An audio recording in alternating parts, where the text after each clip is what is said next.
Hello, screenwriters, and welcome to Writing for Screens, the screenwriting step-by-step project, session 211. Wow, my name is Glenn Gers, and this is the 211th episode of this project in which I come to you every Monday through Friday, if I can make it, at 3 p.m. Pacific Standard Time to let you look over my shoulder, share my screen as I write a script. I am doing this in order to demystify the process of writing the script.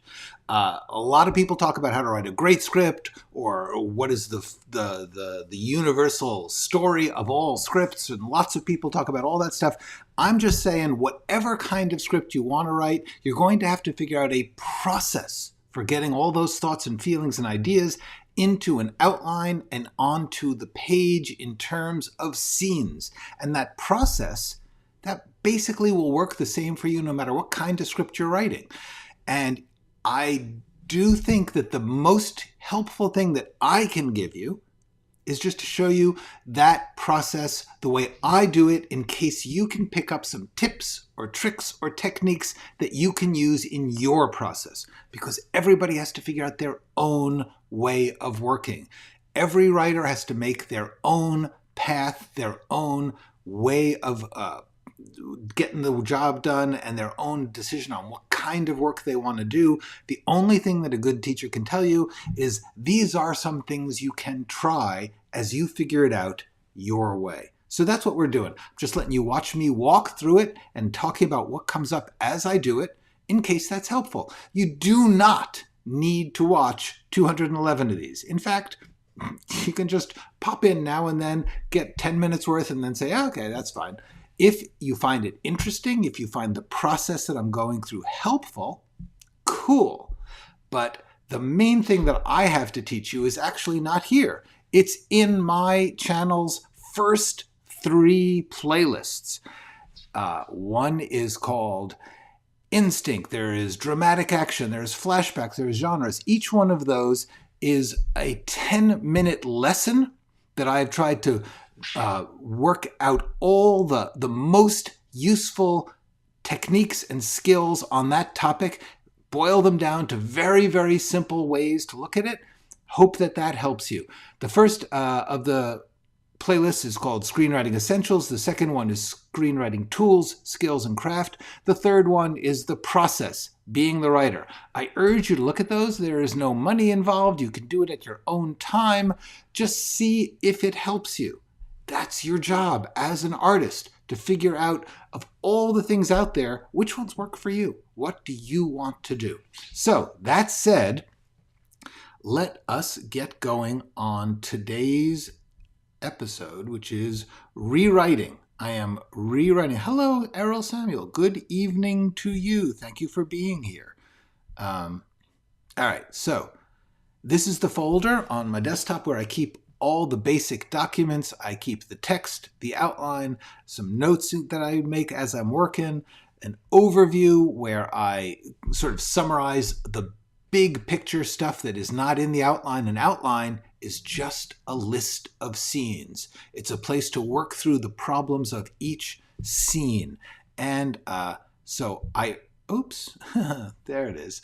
Okay, well, look at this. I've done it. I've done all those things. I write the things I have to do in pink so that I can remember when I look at it. I can say, that's what we have to do. So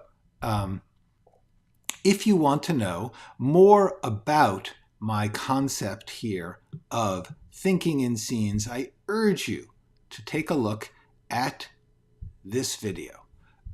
Think in Scenes. Oh, look at that. There you go. I was working full page. Think in Scenes. It is the essence of writing for scripts, and I think it will help you. Oh my God, indeed. Hello, Maria. How are you doing? I hope you are well. I hope your summer is going well and that you made it to today's episode. Yay. Thank you. All right. So, hi, Jean. How you doing? Okay, let me just make this big. So what I'm doing is every time I come back, I keep going back to the same thing because I'm just now tweaking words. I'm getting the read. And that's one of the things that I want to talk about is how much you have to go over it and over it and over it. And every time you look at it, you're going to see different things you want to tweak. But the cool thing is, at a certain point, you'll say, oh, that thing I don't want to tweak. That thing is good. I've got it. In this case, these first 3 paragraphs, they're good. I like them. The only thing I realized is when I read this setting up to do today's work, I thought, there's kind of too many words here. And quiet is not necessary, because the truth is, I don't know if he'll be quiet. I don't know if he will be, I just wanted to get a sense of intensity, and that's here in this word, intent. So I did that. I also thought this is a little distracting. Boom. Then here, this sentence felt a little long to me, and I was wondering whether I could get it. I have 14 subscribers, and 10 of them are pals from the Cold Case online web sleuth forums.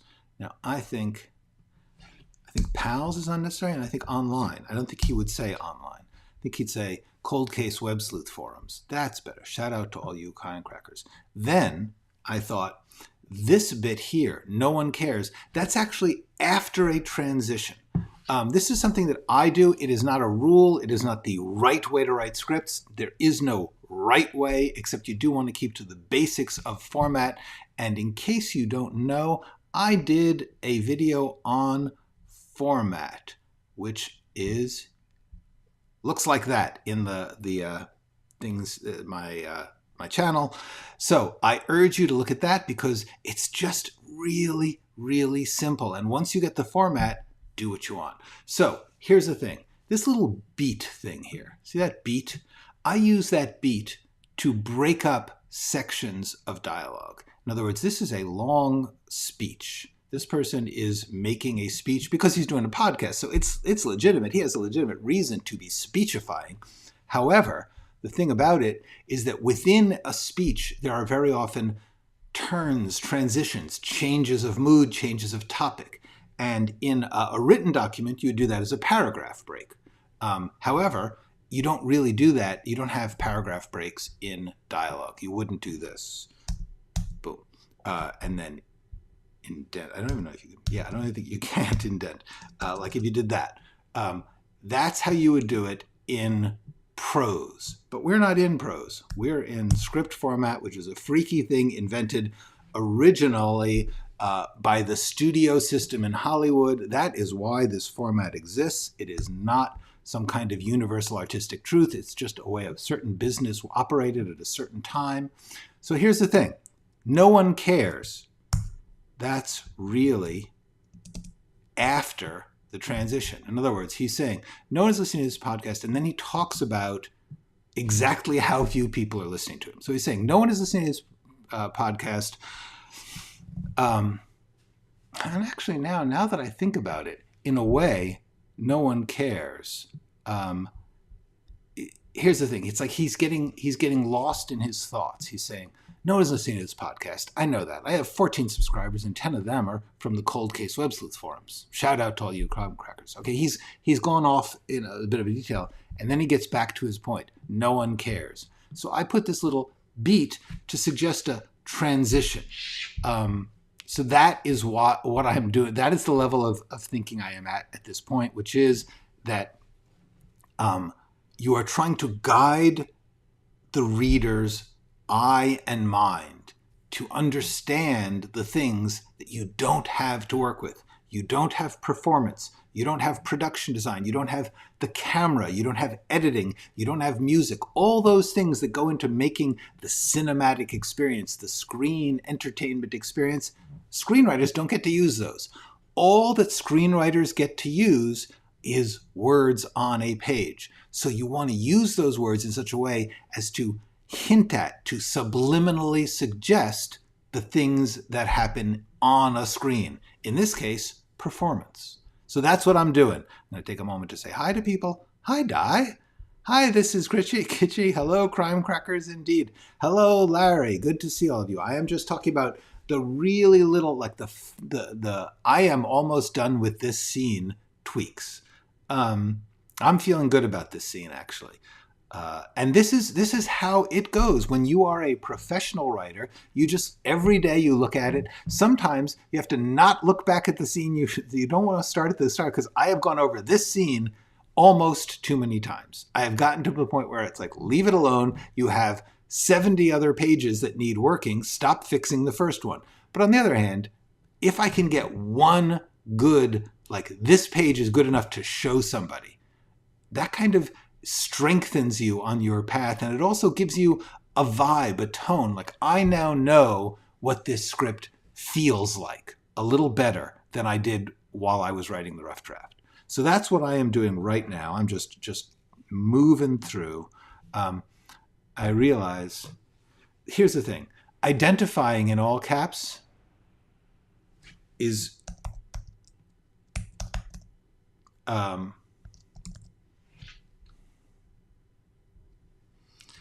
it's shouting.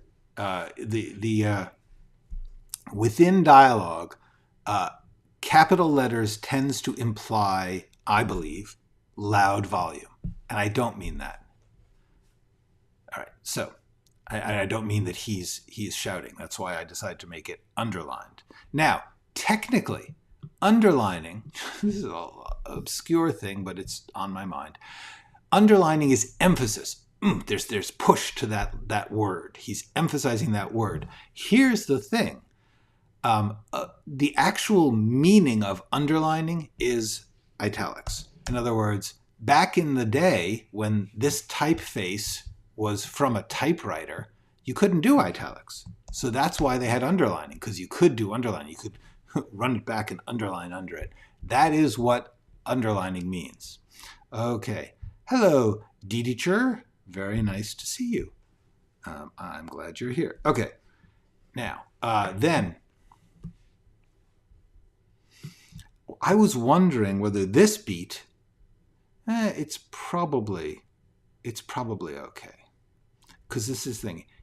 I put this little stage direction in to suggest a transition. In other words, he is going back to reading. He was just musing. Now he's going back to reading. I think I'm going to keep that way. All right, let me see. This I felt was not big enough. Shakes it off. Pushing on. George. I needed to...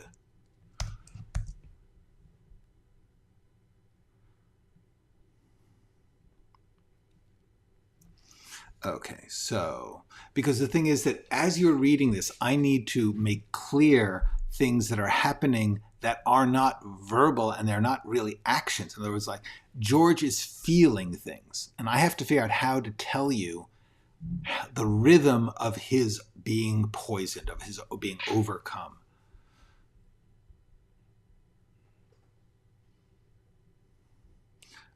Okay, so...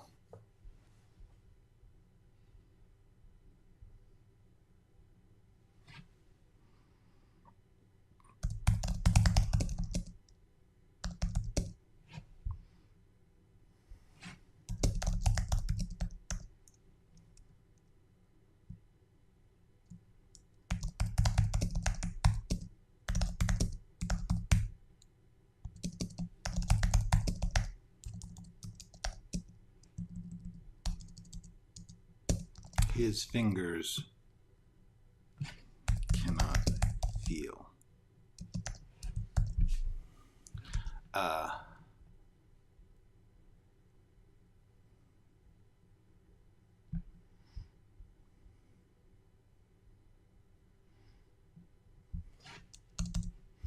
So I'm going to put this...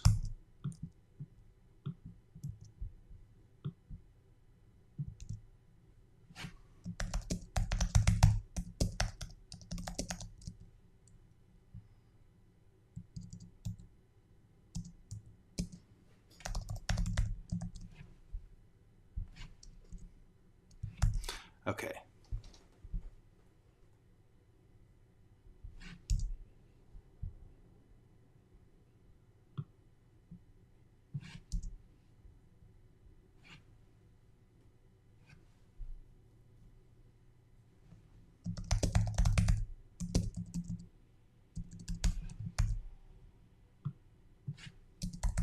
All right, yeah, this is getting better.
So what I'm trying to do is give us a little sense of poisoning by have him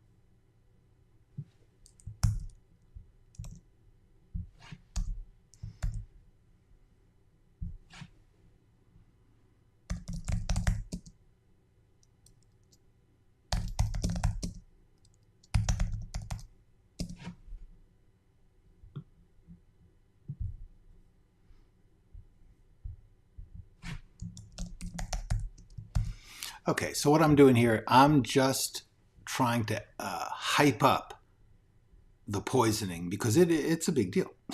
That's why. And I think I can take a little bit of time here.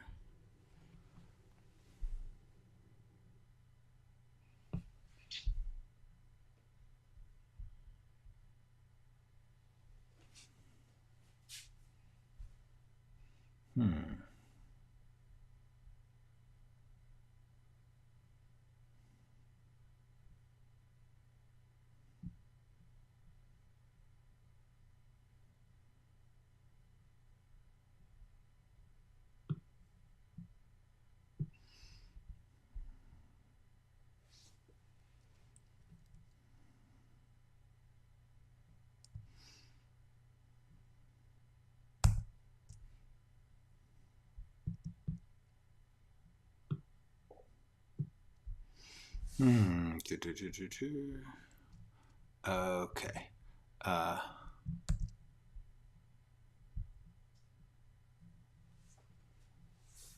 So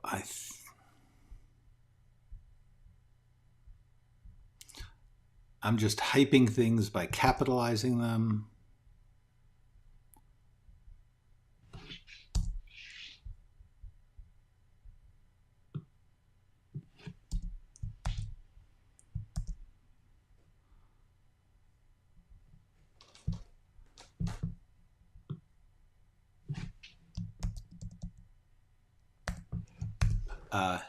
F.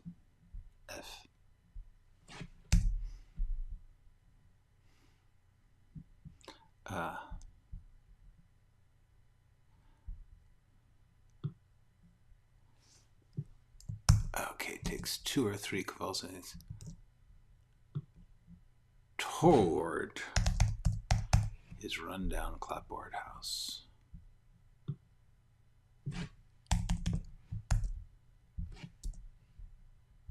And sprawls.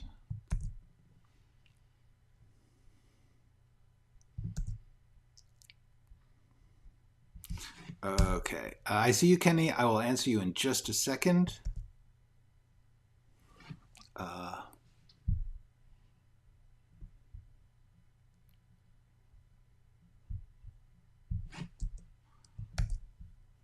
There we go.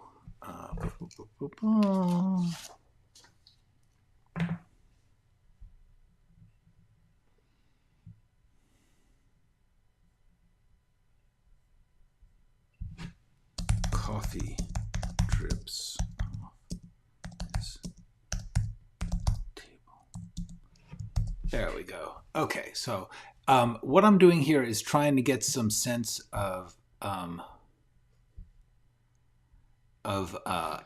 I am writing shots. I am steering now. The fact is, whether or not the director actually, and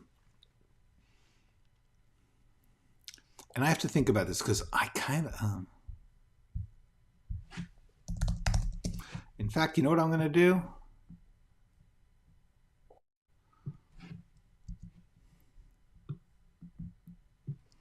I'm just going to do this. I am going to keep to my own advice.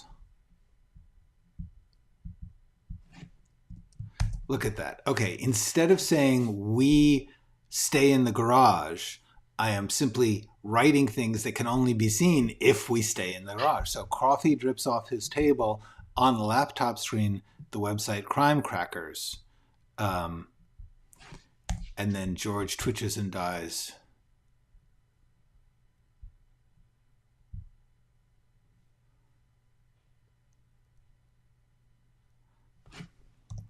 Face down, down in the dirt.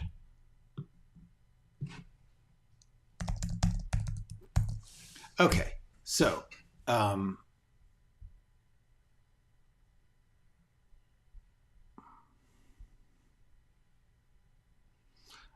right. So see what I did originally was I wrote we stay in the garage, we move the camera to, I said we move, but I'm implying we move the camera. And then here's the thing, you don't have to say that. If I just say coffee drips off his table, we are pretty much going to have to in some way get a shot that's relatively close to the coffee dripping. And on the laptop screen, in order to see what's on the website screen, we are going to have to be relatively close to it. Could they not do that? Sure, I don't care, doesn't matter to me. I just want to try to make us understand, because this matters. It doesn't matter, like the story won't work at all, but it's a way of, first of all, yes, getting the title in, or like right there, so that we understand the importance of the fact that this Crime Crackers jokey title has, and he's already talked about it, so I don't think we need absently. Boom. Okay, so now I'm going to go back and say, say hello to people. First of all, hi, Kenny. I will get to you, like I said, in just a second. I apologize. I want to say hello to Donna. Hello, Donna. Diego. Cool. Yes, thank you. I am feeling good about that. Hello, Butte. Hello, Burnrix. Now, let's get back to Kenny's question. What type of character arc does George go through? This is it. That's why I want to say. Remember, George is dead at the end of this scene. So the character arc that George goes through is he's the crime victim. He is the murder victim that the rest of the mystery, this entire series of 6 to 8 to 10 episodes is going to be who killed George and why. Because this pilot opens with his murder. He is the victim. He is the mystery, the heart of the mystery. And he appears to have been murdered by the serial killer that he is threatening to reveal the identity of here in his opening speech. But, oh, sorry, I can't see it. There you go. But the main thing is we meet this guy, George. He's a podcaster. His entire significance from then on is going to be his relationships with the survivors. He has no more character arc because he is dead, and we are not going to go back into his life. We are not going to go to do flashbacks of him earlier. We don't need that. The point about him is he was murdered, and we are trying to figure out why. The main characters are trying to figure out why and who did it. Then The rest of the pilot is about meeting these people who have some stake in figuring out why and who. And then the very last thing that happens is the main suspect, the serial killer, calls them and says, it wasn't me. And now we have a complicated element because now the mystery has been hyped. The mystery has been increased because the killer, the serial killer, didn't do it. So that is the point of George. That's all there is to George. You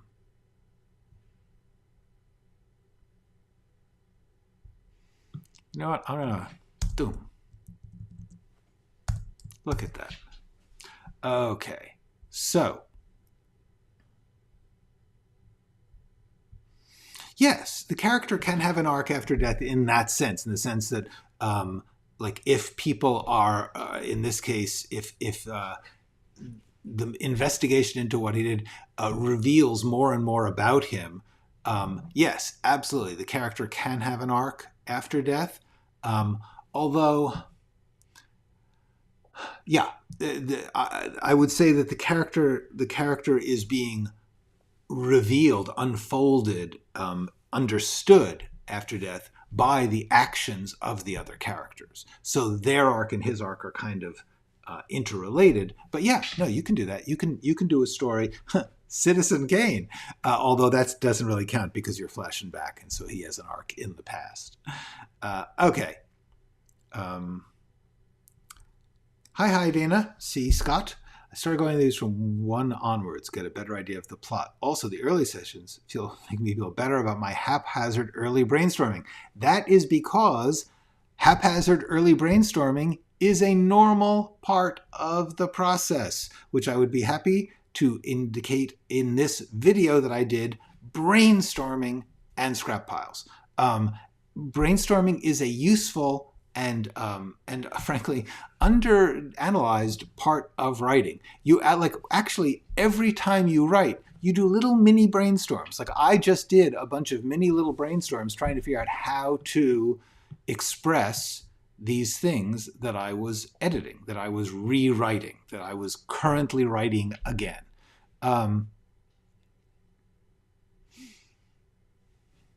Okay. Here's the thing. Revealing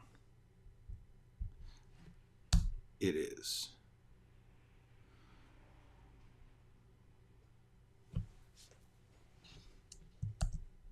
Okay. And this is something like every word that you can take out, look at that, okay? It's just that much less that the reader has to wade through. Remember, people who read scripts don't want to read. They don't want to read scripts. They have too many scripts to read. They want it to move as smoothly and cleanly and focus on the characters and the story. That is the truth of screenwriting. All right.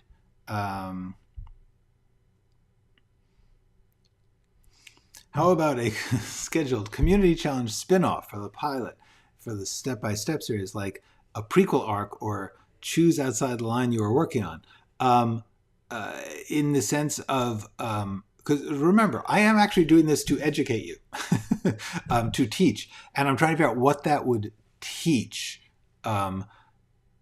because the basic activity there is the same activity that I did when I first came up with this story in the first 40 or so hours of this this session. The thing I actually, and I am really trying to do this seems weird in episode 211 to be talking about this, but I am trying to stop this. I am trying to minimize it because if you teach the same thing over and over with different versions of it, you actually blur the student's ability to use it because they are spending all their time being all involved in your subtleties. The truth is, I want to keep this down to the simplest possible steps. I feel a little awkward about having gone 211 episodes on this.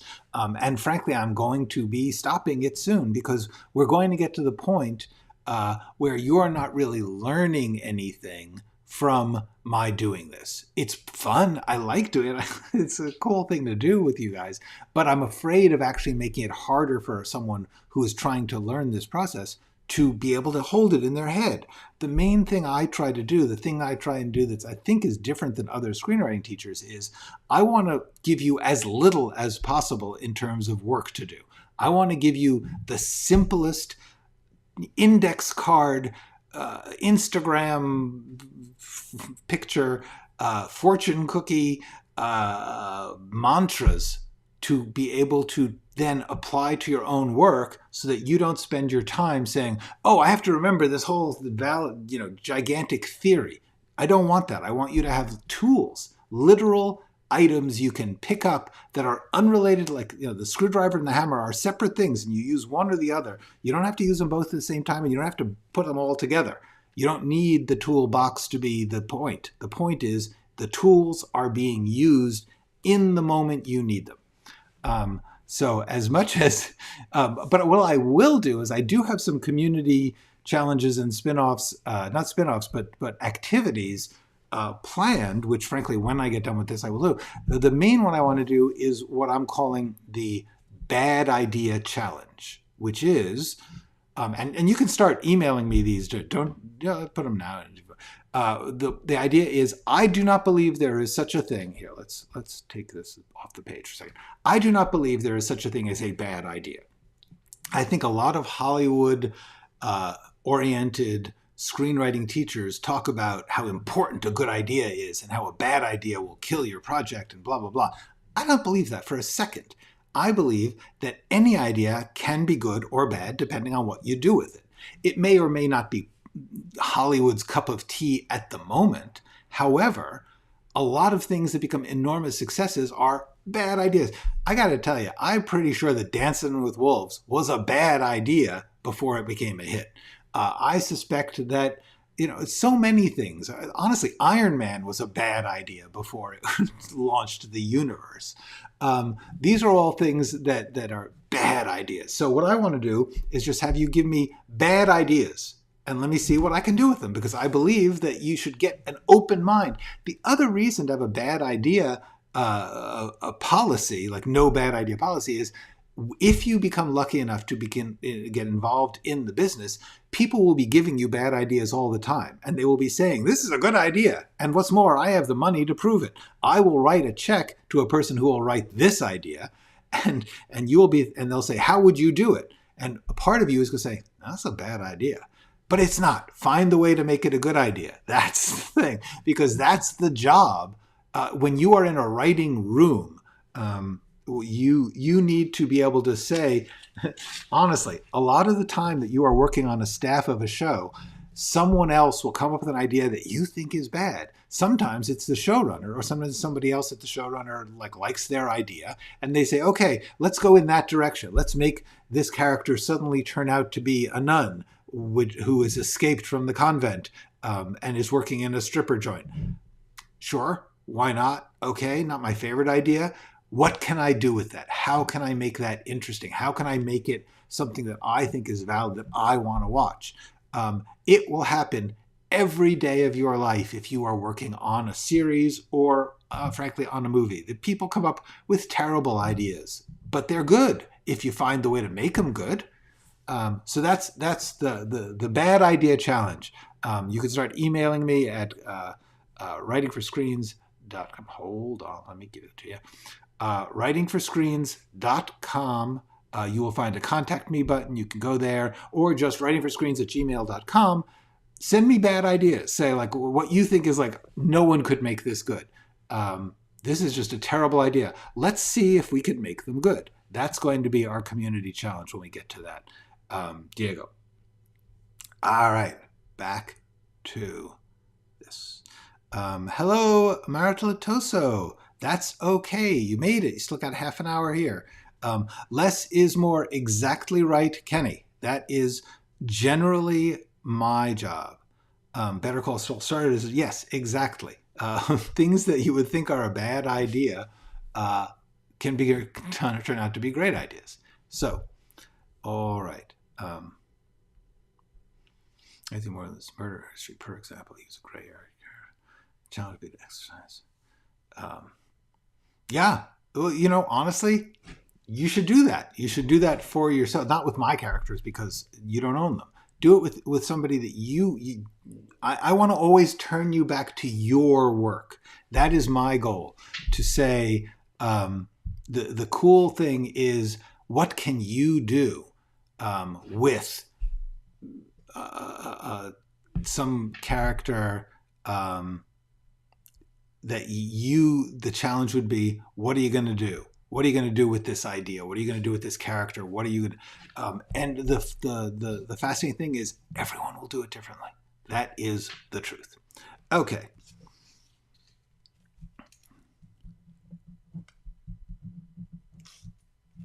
Okay. I wanted to add a line here just to make her more of a boss. This whole scene, let's look at this. This is a scene, okay? Just remember that. A scene is this woman shuts down her desk and the people she supervises say, oh, there she goes. And she says, see you tomorrow, kids. Good work today. And then she's gone. Now, what do we know? We know that she is efficient. We know that she is the boss. That's the point of that scene. That's all that I had to accomplish that scene. And I did it, and I'm moving on. Okay. You know what? We don't need this, Brenda, human research, because it's going to be in the dialogue, just a line later. So, and since this is elevators, I think we can get Brenda's already going down when Madeline gets in. Both face forward, but Brenda glances and wrestles in the silence.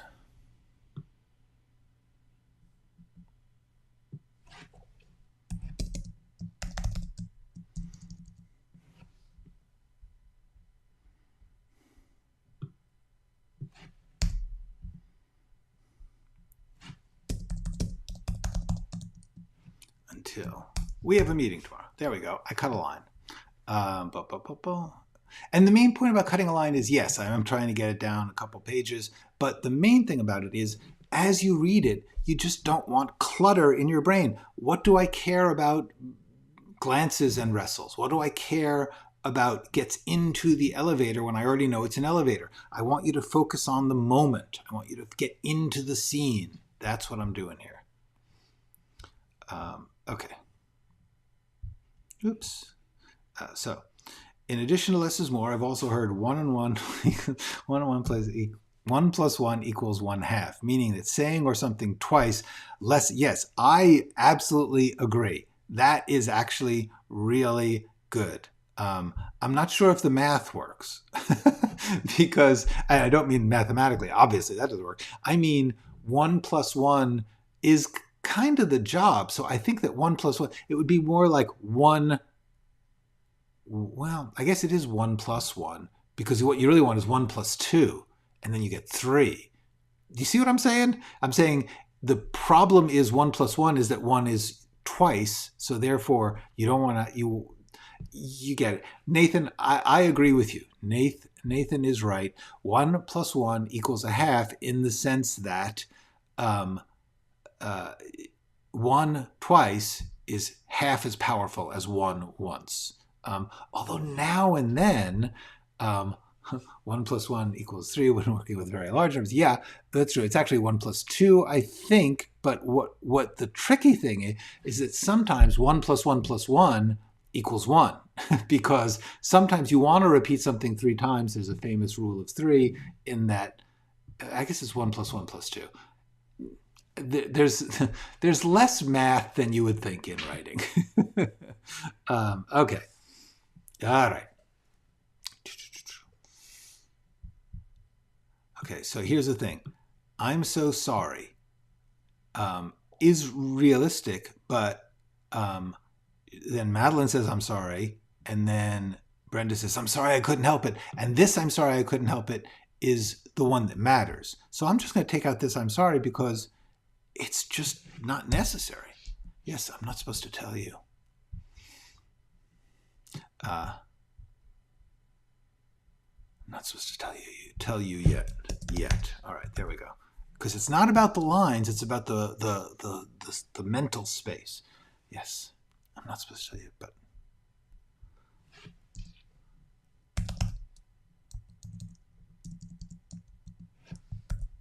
you're getting a promotion. Director of Analyst Services, 4% raise plus your own office with a door that you can close. Ding. I'm sorry.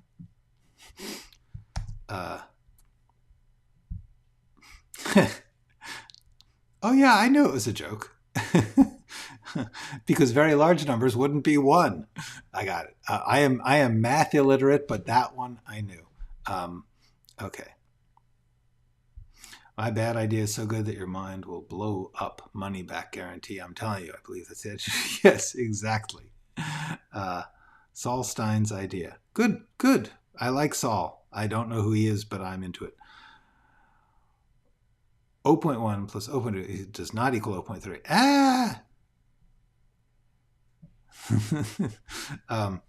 Okay. I'm not kidding. I am math illiterate. Okay. I'm sorry. I couldn't help it. I'm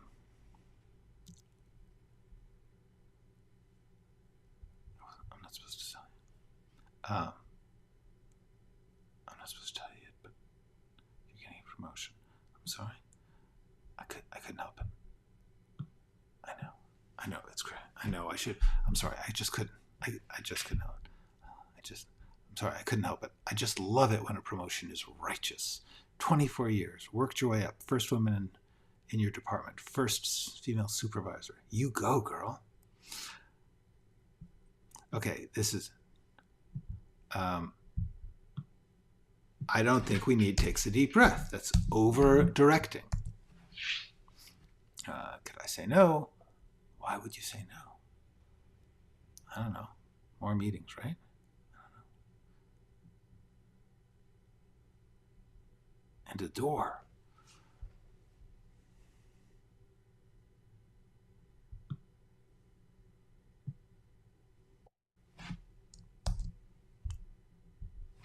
Hurry past. Just that little, just like we know they're in the lobby.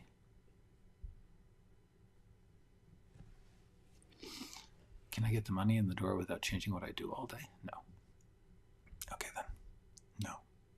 No. Then no. Then no. Then no. I'm good. Now was too casual for her, I think. I like the work. I like my team. I like my desk. Thank you, though.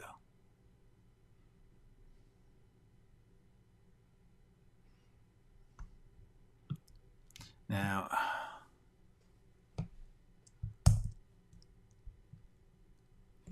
yeah, we need to put this here, even though this adds a line because of...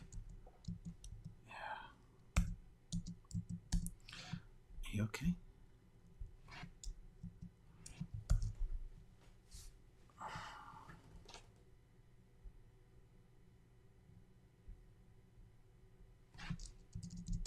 Okay, frowns, checking it. If she frowns, I don't have to say she's confused because, yeah. You okay? All right, wait a second. We're still doing math jokes.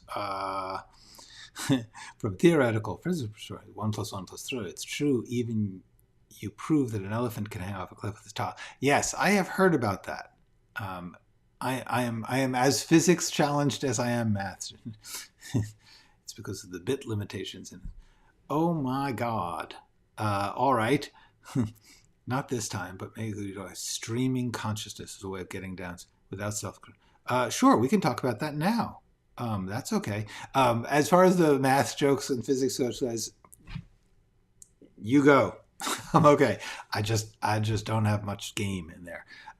Let's talk about streaming consciousness as a way of getting ideas down. This is a legitimate question that I think is worth talking about. Yeah, ideally, you should absolutely not be thinking about grammar or spelling or typing when you are trying to get things out of your head onto the page. I think you probably have watched me do that. Ideally, that's what we're doing here, is that you get to see that that is absolutely, like, the things I am tweaking now on the page are exactly that. You'll never get it all at once. You never get it right the first time. Now and then you'll get this gem of a line and you'll know it. You'll say, oh, that's great. Don't touch that. But mainly, yes, the point is that when you stream of consciousness, you don't want to also be trying to plot. This is key. This is fabulous that we are getting into this question. The whole point is, when you are writing that, gushing stuff out, you want to already have figured out what you're trying to accomplish in that moment. Now, sometimes, yeah, just riff, just go, just write whatever thing. But unfortunately, when telling a story, most of the time, what you need to do is figure out what is happening in the characters' lives, in the story, and what is happening in the plot, which is how you tell the story of what happened. Plot is what is the way that you decide to focus, which scenes you show, which characters you focus on, where you start and where you end. That's plot. Story is what actually happens to these people. Madeline left work, got in an elevator, and a woman talked to her, and then her phone rang. That's what happens to Madeline. How do I tell it? There's lots of different ways I could decide to do that. I could have followed her down the hall from the office to the elevator to show that she's carefree at that moment, but I felt like it was a waste of time, so I cut that part out. The main thing is, that's what you want the outline for. I really think that it's important to conceive of the outline as giving yourself the basic decisions, choices that you've made. Say, this is the character and this is what they are doing in this particular moment, so that when you stream of consciousness, you don't have to worry about the fact that you whether or not you're writing the right thing. You can just let it go. Are there times when you should just stream of consciousness plot? Yes, but I would urge you to do that in the outline, only because one of the hardest things for any writer to do is to get to stream of consciousness brilliant lines about a thing that you can't fit into your story. Because then you have to cut out stuff that's really good purely for the mechanical reasons of what happens in the story. It becomes very difficult, it becomes very painful, and it's very hard to think of a new thing for a thing that was good. It's easier to think of a new thing when something's not that great. So my feeling is, and this is just my feeling, different people do it different ways, but for me, I don't want to stream of consciousness to get ideas down without before I have an outline. Although when I'm outlining, yeah, of course, I don't pay any. You've seen my outlines. If not, go back and look at the outline. I'm just putting down nonsense. I mean, it's just whatever you can. No one is looking at the outline.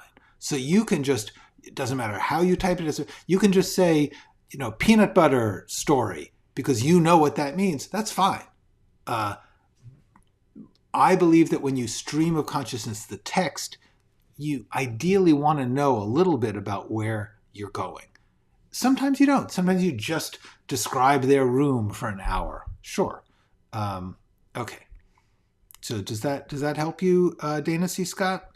I believe that is essentially, you're always doing that. Here, when I'm writing this, sentence by sentence, you are stream of consciousing that. You are blurting out. You are roughly getting the line.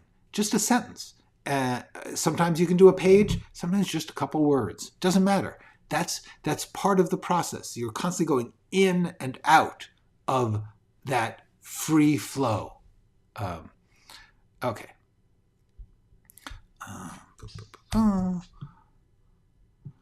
When you are writing the scene, or do you have a picture in your mind of how the scene should look? I do, but I don't want to insist upon it. I want to try and give a couple of details if I think they're cool, or if they're indicative of a character or a social class or a setting or a style. I drop a few of those in, but you don't want to say, okay, the left wall is painted blue and there's a mirrored back chair and then it's got a nice cushion on it. Unless that is going to really play into the story, you don't want to be designing, because you don't want to be saying it's pouring rain out if it doesn't matter if it's pouring rain out. First of all, rain is expensive. But second of all, the thing you want to do is attach the reader's mind to the things that are at play in the characters' lives and in the story. So therefore, if you are, like when I described the tabbouleh salad and the coffee, it's because he's going to be poisoned. Otherwise, I wouldn't have done that. I can picture that entire garage, but I am not describing every bit of it. Okay, another joke. An engineer, a physicist, and a mathematician are on a train line through Scotland. They see a black sheep through a window. Yes. Okay, hold on. The engineer says, clearly, Scottish sheep are black. The physicist says, it only means some Scottish sheep are black. The mathematician says, we can conclude that there is a field in Scotland containing a sheep, at least one of which is black. That wasn't the punchline I thought I was going to get. Okay. See, I tried to get into a character's head, but got confused at the end since I wasn't sure about the point of the scene. Exactly. For instance, let's drag it back to this. In this case, the point of this scene actually is the phone call. That we are going to be wrenched. There's two things that happen in this scene, both of which are about Madeline. The first thing about this scene is Madeline makes a decision. She is offered a raise, a promotion, and she turns it down because she likes what she's got. Now we know something about Madeline. It was an action, but that's the point of that scene. And then, just when that's becoming uncomfortable, this other thing comes in out of nowhere. And the point of doing that is that I wanted us to get involved in a moment of her life, the way her ordinary life is going, so that the out of nowhereness of George's death will hit us a little bit the way it hits her. So the point of this scene is her job, her life, her satisfaction with what she's got. And then George's death comes in. That's all there is to this scene. Okay.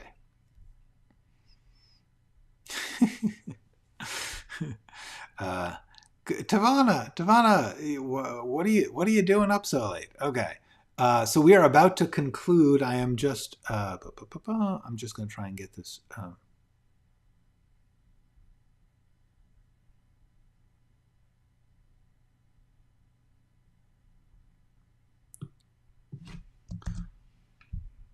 sorry, I have to. It's the police. I have to take this is what's implied.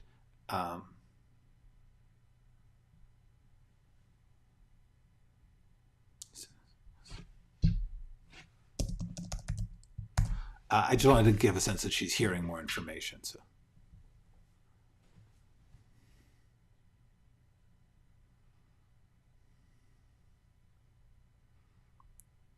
no, I didn't even know where. Yes, of course I can. I'm sorry. Where is this? Where is this exactly? I'll be there tomorrow.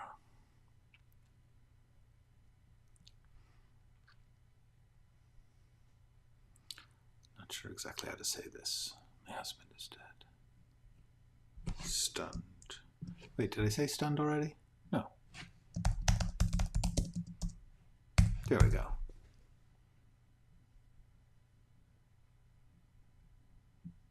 There we go. End of scene. Look at that. We have gotten to page 5 of... This is pretty good. All right.